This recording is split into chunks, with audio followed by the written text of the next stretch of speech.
जय श्री कृष्ण बालमित्रांनो. आजची आपली गोष्ट आहे 82वी. आपण याच्या आधी 81 गोष्टी ऐकल्या. सुदाम्यावर भगवंतांनी कशी कृपा केली ते पण आपण बघितलं. न मागता सुदाम्याला त्याची सुदाम नगरी सुवर्णाची करून दिली.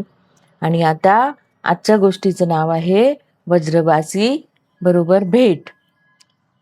तर वज्रवासी हे कोण होते? तर गोकुळात राहणारे, वृंदावनात राहणारे, त्यांना वज्रवासी म्हटलेलं आहे. आणि बघा, पूर्वीच्या काळी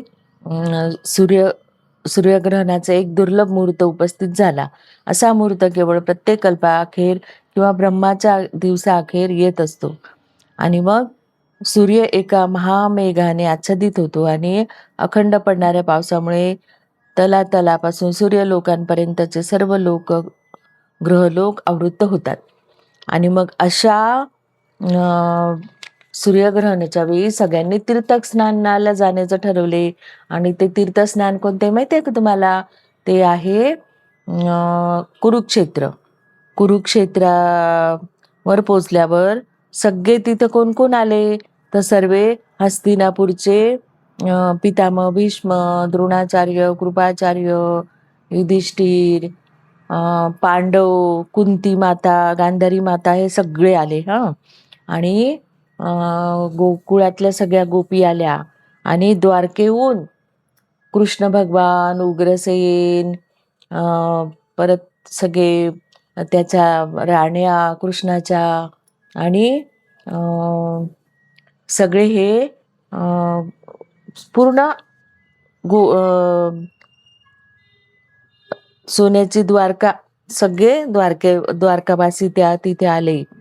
आणि त्यांनी मग तिथे काय केलं? सगळ्यांनी ग्रहणाच्या वेळी स्नान केलं, दान केलं, गोदान केलं, असं कितीतरी दान प्रकारचे, वेगवेगळ्या प्रकारची दानं केली.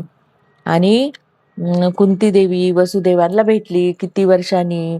आणि मग तिने सांगितलं की कुटुंबीय भेटले एकमेकांशी बोलताना, त्यांना गतदुःखाचा विसर पडला. कुंती देवी खास करून आपल्या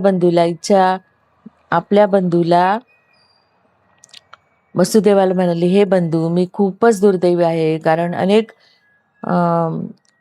अनेक इच्छापैकी माझी एक अजून इच्छा राहिलेली आहे. आणि ती म्हणजे तुम्हाला भेटण्याची. साधू भावाचा भाऊ असताना मी माझ्या जीवनात दुःखमय स्थितीत कसे दिवस काढत होती. मग तेव्हा वसुदेवाने पण सांगितलं की मी पण खूप दुःखात होतो. कंसाने मला कारागृहात टाकलं होतं, माझ्या मुलांना मारलं. पण ताई, तू आता काळजी करू नकोस. आता आपले दुःखाचे दिवस संपले आहे. जेव्हा त्यांनी श्रीकृष्णांना आणि त्यांच्या हजारो राण्यासहित पाहिले, तेव्हा त्यांचे असे सौंदर्य, दिव्य ऐश्वर्या डोळ्यांनी पाहून ते पूर्ण तृप्त झाले. तेथे आलेल्या सर्वांनीच बलराम आणि श्रीकृष्ण यांची व्यक्तिशः भेट घेतली. आणि हे दोघांनी पण हे सगळ्यांना भेटत होते, बलराम आणि कृष्ण. वृंदावनवासी जनांना पाहिल्याबरोबर त्यांनी उठून त्यांचे स्वागत केले. त्यांना नवजीवन प्राप्त झाल्यासारखे वाटत होते. ते एकमेकांना भेटण्यास फार उत्सुक होते. त्यांनी पुढे येऊन एकमेकांना हृदय भरून आलिंगन दिले आणि बराच काळ त्या स्थितीत राहिले. असे सगळ्यांना ते भेटले. नंतर वसुदेव बाबा, यशोदा माता, रोहिणी आई, सगळ्यांना ते भेटले. रोहिणी यांनी यशोदा मातेचे आलिंगन केले. त्या म्हणाल्या, प्रिय राणी यशोदा देवी, तुम्ही आणि नंद महाराज आमचे खूप सुहृदत आहात. तुम्हाला एकदम छोट्या छोट्या बालकांना दिलं होतं, पण तुम्ही त्या बालकांना प्रेमाने स्नेहाने वाढविलं. त्यांच्यावर निरतिशय प्रेम केलं, पालनपोषण करतात तसेच त्यांना वाढविले. तुम्ही त्यांना चांगल्या प्रकारे भरविले, मोठे केले, त्यांना प्रेम दिले आणि त्यांच्या लाभाकरिता अनेक मंगल धर्मकृत्ये केली. खरे पाहता मी आपली मुले नाहीत, ती आपलीच आहेत. ती आमची मुले नाहीत, तर ती तुमचीच आहेत. आणि मुलात आणि इतरांच्या मुलात भेद करीत नाहीत. खरोखर नंद महाराज आणि तुमच्यापेक्षा कोणीही अधिक उदार असणे शक्य नाही. पापण्या लावल्यामुळे श्रीकृष्णाकडे पाहण्यात व्यत्यय येत आहे असे वाटले. श्रीकृष्णाचे पुन्हा दर्शन करण्यासाठी गोपी इतक्या उत्सुक होत्या की त्यांची कल्पनाही करणे शक्य नाही. त्या म्हणाल्या की श्रीकृष्ण, यशोदा माता, देवकी, रोहिणी माता समेत बसले होते. सख्यांनो, तुम्हाला हे माहीत आहे का की बलरामाने वृंदावन सोडून आलो ते केवळ नातेवाईकांना, कुटुंबियासाठी प्रसन्न करण्यासाठी. प्रिय गोपी सख्यांनो, मी सर्वत्र कार्यरत आहे, ती माझी शक्तीच आहे, हे तुम्ही समजावे. उदाहरणार्थ मातीचे भांडे कृष्णाने सांगितलं.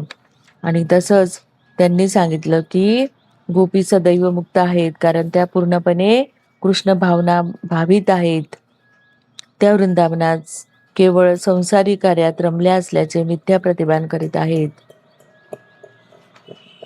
आणि अशा श्रीकृष्ण परत वृंदावनाला येऊन जाण्याची भाव प्रक्रिया आहे. श्रीमती राधाराणीने राजेशाही ऐश्वर्यपूर्ण वातावरणात श्रीकृष्णाच्या सहवासाचा आनंद घेण्यासाठी द्वारकेला जाण्याचे नाकारले, परंतु तिला वृंदावनाच्या मूळच्या वातावरणात त्यांच्या संगतीत राहण्याची इच्छा होती. भगवान श्रीकृष्ण गोपीबाबत प्रगाढ आसक्ती असल्याने वृंदावनातून कधीच दूर जात नाहीत आणि गोपी व इतर ब्रजवासी हे कृष्ण भावने सदैव तृप्त राहतात.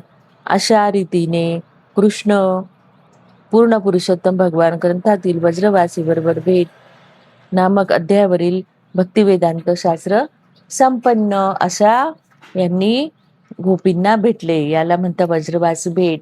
जय श्रीकृष्ण. परत भेटू आपण पुढे.